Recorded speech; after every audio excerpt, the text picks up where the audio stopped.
Hello students of class 11th. This is your second video about the units.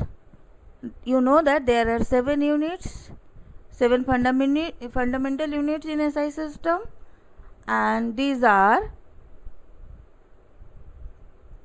length, mass, time, electric current, thermodynamic, temperature, amount of substance, luminous intensity. And their units are meter, kilogram, second, ampere, Kelvin, mole and candela. Symbol for these units are meter, for meter small m, for kilogram kg, for second small s, for ampere capital A, for Kelvin capital K, for mole mol, for candela cd. Some prefixes are used for the different greater or smaller units. For deci 10 to the power minus 1, only 10 is deca, 10 to the power 2 is hectare, 3 is kilo and 6 is mega. That means greater values are always in positive and smaller values are always in negative. Here some important notes about the SI units. To indicate very small numbers we use negative exponents. To indicate large numbers we use positive exponents. Scientific notation is the proper representation of a number in exponential form.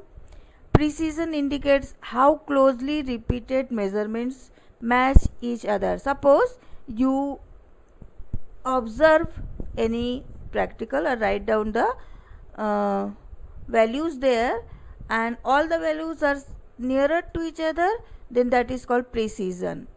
Or accuracy is the another term. Accuracy indicates how closely a measurement matches the correct or expected values. Suppose you have one real values or practical values given to you and you have observed any experiment, and after that you have to write there written there the experiments values. It is nearer to your given value, then that is called accuracy. For a result valid only if it is both accurate and precise. That means the values what you observe all are nearer to each other and it is also nearer to the given values, then this result is valid only. Now the term is significant figure. Significant figures are meaningful digits which are known with the certainty. Suppose you have one number. In this number, all numbers are not certain or significant. Some are valuable, some are not. Only maybe there are 1 or 2 digits are uncertain or unmeaningful. So the digits which are valuable is called significant figure. Here some rules are to write or to know the significant figures.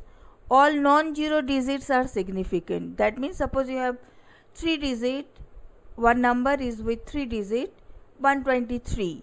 Then in this all 3 digits are significant because all are non-zero. 0 preceding the first non-zero digit are not significant. Suppose the number is 01 or 02, then only one significant figure is there in 02, 2 is there the figure or digit which is significant, and 0 before non-digit is written, that is not counting in the significant figure. But the zeros between 2 non-zero digit is always calculate or counting in the significant. That means suppose you have a number 105 or 203, then this 0 is also valuable in significant figure. But zeros at the end or right of the number are significant provided they are on the right side of the decimal point. Be careful that it is decimal point. After decimal point this 0 is always in valuable. Normally what we do, the 0 which is after decimal we will not use that or not write that as it is. We only say that 7 Actually the value is 7.0 is valuable. If it is 7.0, 0 is in counting. But suppose 7 is only written there, that is partially right. Maybe some other digit after decimal is written there, so 7 is not certain at that time. So always you should write 7.0 or 6.0 or 5.20 like this. But the number 70 or 80 or 200, in these the zeros which are present after the non-zero digits are not in significant number. Here only 7 or 2 is one significant figure. But if any unit is written after the zeros digit, then all the zeros are also valuable or counting in significant figure. For example, 200 meter. Here meter is unit written, so 200 is all zeros are in 200 are insignificant figure. During addition and subtraction, the result cannot have more digit to write of the decimal point than either of the original number. And the multiplication and division with the significant figures, the answer cannot have more significant figures than either of the original number. Now students, in this chapter some laws and postulates are written there. In this there are 5 laws are in chemical combination laws. First is law of conservation of mass, second is law of definite proportion, third is law of multiple proportion, fourth Gay-Lussac's law of gaseous volumes, and fifth is Avogadro's law. Law of conservation of mass, that is given by Antoine Lavoisier, and according to this law, matter can neither be created nor be destroyed. In other words, we can say that during any physical or chemical change, the total mass of reactant is equal to the total mass of product. You know that in any balancing chemical equation, always you use this law of conservation of mass. That means mass of reactant is equal to mass of product, then that equation should be balanced. Law of definite proportion, that is given by Joseph Prout. According to this law, compound always contains exactly the same proportion of elements by weight. For example, suppose you will collected water from the different sources, river or pond or any well or also in any drainage, but the water which you will take, maybe some contaminants or impurities are there, some pathogens are there, but formula of water remains same, H2O. So the composition of the compound and the proportion of that components are always be same. 2 gram of hydrogen combines with 16 gram of oxygen by weight.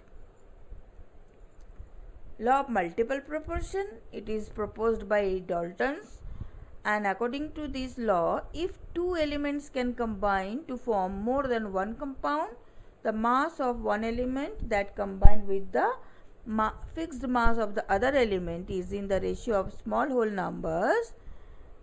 That means what? Suppose you have 2 elements, nitrogen and oxygen, and with nitrogen, oxygen forms 5 oxides which are NO, nitrous oxide, nitric oxide, nitrogen dioxide, nitrogen peroxide and nitrogen pentoxide.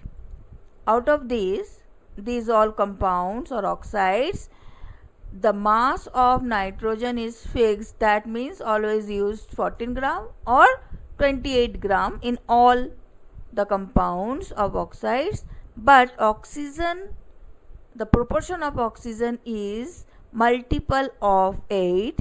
That means 8, 16, 24, 32 and 40 is here the proportion or ratio of oxygen is here. This is called multiple proportion. Then another is Gay-Lussac's law of gaseous volumes. According to this law, when all the components, that means reactants and products, are in the gaseous state, at that time we will not use mass of the components or the compound, we use volume. So on the basis of this law, chemical reaction, they do so in a simple ratio by volume, provided all the gases are at same temperature and pressure. Last is Avogadro law. At the same temperature and pressure, equal volume of gases contains equal number of molecules. Equal volume of gases, that means suppose you have 2 or 3 gases, nitrogen, oxygen, helium or ammonia, having the equal volume, they all contains equal number of molecules. Then postulates, which is given by Dalton, or it is called Dalton's atomic theory. According to this theory, the postulates are: matter consists of indivisible atoms. All the particles by which the matter is formed, you know that, very tiny, and these particles are named atoms. So according to Dalton's theory, atoms are indivisible. All the atoms of a given element have identical properties, means they have the same properties, mass same, and atoms of different elements differ in their different mass, that means their properties are different. Compounds are formed when atoms of different elements combine in a fixed ratio. Chemical reactions involve reorganize of atoms. Only atoms are reorganized there, but neither be created nor be destroyed in the chemical reaction. So students, this is all for today. Thank you.